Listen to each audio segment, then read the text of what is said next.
اگر حکومت گرانے کے باوجود وہ 2 بار باجوہ صاحب سے مل سکتے ہیں تو پھر وہ کسی سے بھی مل سکتے ہیں، یعنی وہ ابھی ڈورز بھی اوپن رکھنا چاہتے ہیں، تو ان کی اس گفتگو سے کیا تاثر ملا ہے، اسی پر ہم بات کریں گے۔ سلمان صاحب، کیا لگ رہا ہے آپ کو خان صاحب کے بیان سے؟ بات بنتی بنتی بگڑ گئی ہے یا بات مستقبل میں بن سکتی ہے، یا بات چیت کے دروازے بند ہوں گے ہمیشہ کے لیے؟ دیکھیں، یہ جو سیاست ہے یہ عقل، فہم، حکمت اور دانائی کا نام ہے۔ اس میں طاقت اور قوت کا استعمال نہیں ہوتا، اور یہ جو ایک مزاحمتی بیانیہ یہ ایک وقت کے لیے تو ہوتا ہے، مستقل نہیں ہوتا۔ اور سیاست میں مفاہمت بھی چلتی ہے، ڈائلاگ کا عمل بھی ہوتا ہے، بیٹھ کے بات بھی ہوتی ہے۔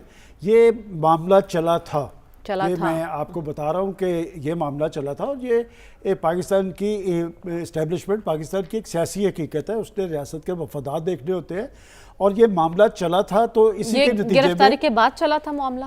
کس گرفتاری؟ خان صاحب کی گرفتاری کے بعد؟ دیکھیں، یہ معاملات میں تو یہ نہیں کہتا کہ جی کوئی ڈیڈ لاک والی کیفیت تھی، یہ سارے لوگ ہی رابطوں میں رہتے ہیں۔ میں ایک کا نام نہیں بتانا چاہتا کہ کون لوگ کس طرح کا اثر تھے، بلکہ اگر میں یہ کہوں کہ جو جیل سے باہر لیڈرشپ ہے اس کا جو انتخاب عمل میں آیا تھا، وہ آج تک ذمہ دارانہ طرز عمل اختیار کرتے نظر آ رہے ہیں۔ بیرسٹر گوہر آئین اور قانون کی بات کر رہے ہیں، سول حاکمیت کی بات کر رہے ہیں۔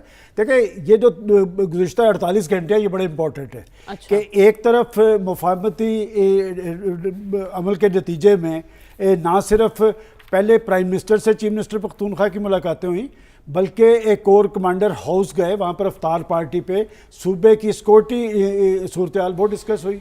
لیکن اس کے فوری بعد 24 گھنٹے کے اندر جو بات جیل میں اخبار نویسوں سے بات چیت کرتے ہوئے خان صاحب نے کہی ہے، دیکھیں وہ پاکستان کے سپہ سالار کو ٹارگٹ کرتے نظر آ رہے ہیں۔ ان کا جو ایک رول ہے اس پہ اثر انداز ہونا چاہتے ہیں، اور وہ یہ سمجھتے ہیں کہ وہ پاکستان کے ریاستی اداروں کو یا ریاست پر اثر انداز ہوں گے۔ ماضی میں وہ یہ کام کرتے آئے ہیں، دیکھیں ان کی ساری سیاست آپ اٹھا کے دیکھ لیں، اصل میں اس وقت ان کے پیچھے ایک تھپکی ہوتی تھی، اس وقت ان کے لیے اشارہ ہوتا تھا، اس میں ان کو بہت ساری تائید اور حمایت حاصل ہوتی تھی۔ ابھی وہ نہیں تھی۔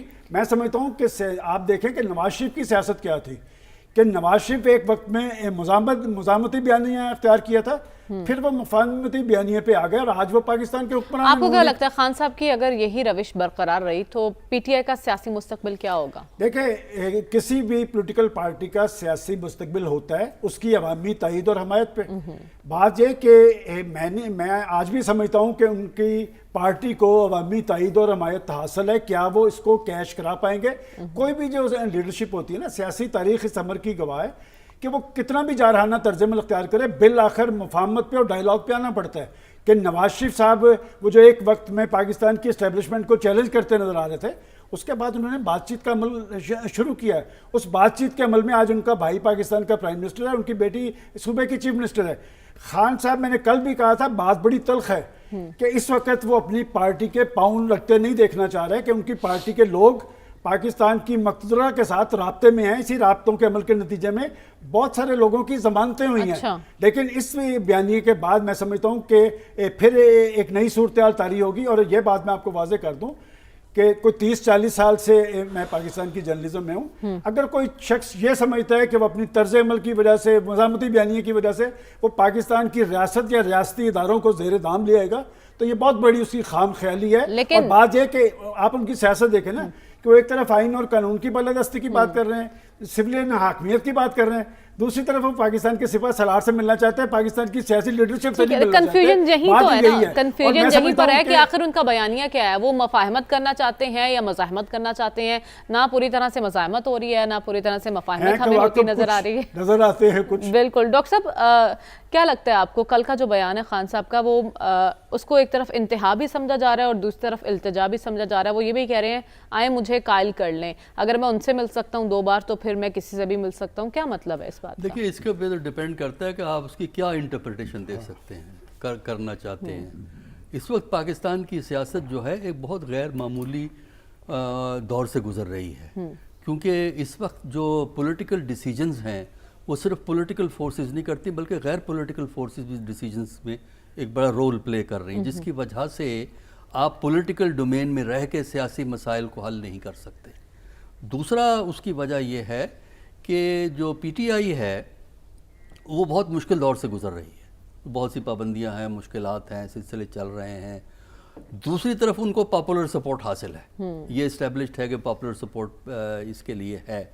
تو اس میں پھر آپ کو عمران خان کے اپنے رویے میں بھی اور دوسرے لیڈروں کے رویے میں بھی مختلف اوقات میں مختلف قسم کے ایٹیچیوڈ ان کو آپ کو نظر آئیں گے. یکساں ایٹیچیوڈ نظر نہیں آتا.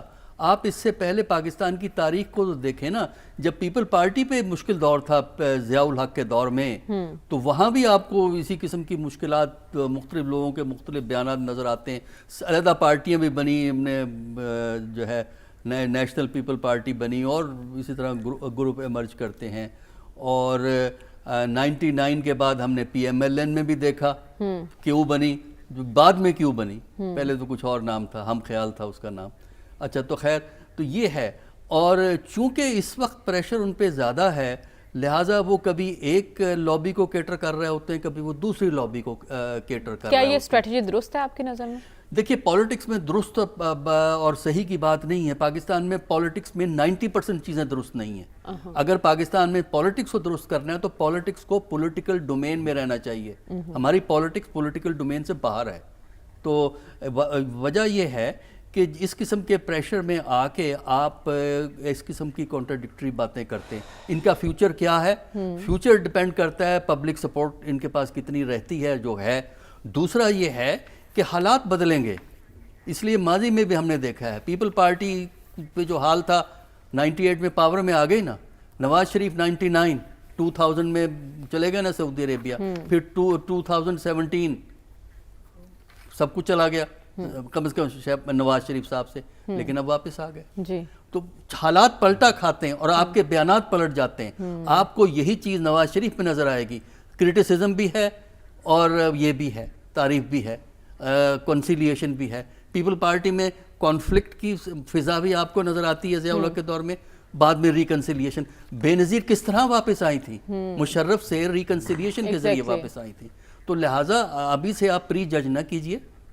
جب تک اس پالیٹکس میں ایب نارملٹی ختم نہیں ہوتی، جب تک آپ جو 9 مئی سے آگے نہیں جاتے، پاکستان کی پالیٹکس اسی طرح غیر یقینی، انسرٹن رہے گی اور کانفلکٹ کا لیول ہائی ہوگا، اور جس سے کہ نہ صرف پی ٹی آئی کے مسائل ہوں گے بلکہ جو موجودہ سویلین گورنمنٹ ہے اس کے مسائل میں بھی اضافہ ہوگا. ٹھیک ہے. اور ہم نے پاکستان کی تاریخ میں یہ دیکھا ہے کہ جن جماعتوں نے بھی مزاحمت کی کوشش کی ہے، مزاحمت مسلسل نہیں رہتی، آخرکار آپ کو مفاہمت کی طرف آنا پڑتا ہے، معاملات بات چیت سے ہی حل ہوتے ہیں. لیکن صافی صاحب یہاں پر جو آپ نے کل بیان سنا اس سے آپ کو کیا اندازہ ہوتا ہے؟ کیا معاملات پوائنٹ آف نو ریٹرن تک آ چکے ہیں یا ابھی بھی کوئی گنجائش باقی ہے؟ دیکھیں بانی پی ٹی آئی کا جو بیان کل سامنے آیا ہے اس میں کئی پہلو ہے اس بیان کے. انہوں نے جنرل یحییٰ سے بات شروع کی ہے اور موجودہ عسکری قیادت تک وہ پہنچے ہیں. ہر دور میں انہوں نے کچھ ایسی چیزوں کی نشاندہی کی ہے جو حقیقت میں ہمارے ماضی کی جو جمہوری تاریخ ہے اس کے بدترین ادوار وہ تصور ہوتے ہیں. شیخ مجیب کا انہوں نے ذکر کیا کہ جس طرح ان کا مینڈیٹ چوری ہوا اور پھر جس طریقے سے اس ملک کو نقصان پہنچا. پھر انہوں نے موجودہ قیادت بھی بہت بڑے الزامات لگائے، حتیٰ وہ یہ تک کہہ گئے کہ اپنے اہلیہ کے حوالے سے بھی انہوں نے بات کی. اور مارچ کے مہینے میں انہوں نے جوڈیشل کمپلیکس اسلام آباد میں اپنی پیشی کے دوران اپنے قتل کی سازش جیسے سنگین الزامات بھی لگائے. اول تو یہ ہے کہ جو باتیں انہوں نے کی ہے یہ تمام الزامات جو اپنی ذات کے حوالے سے ان کی بات تھی یا جو اپنے خاندان کے حوالے سے ان کی بات تھی، یہ الزامات ہی ہے اور ان کو ثابت کرنا اکثر بہت مشکل ہوتا ہے.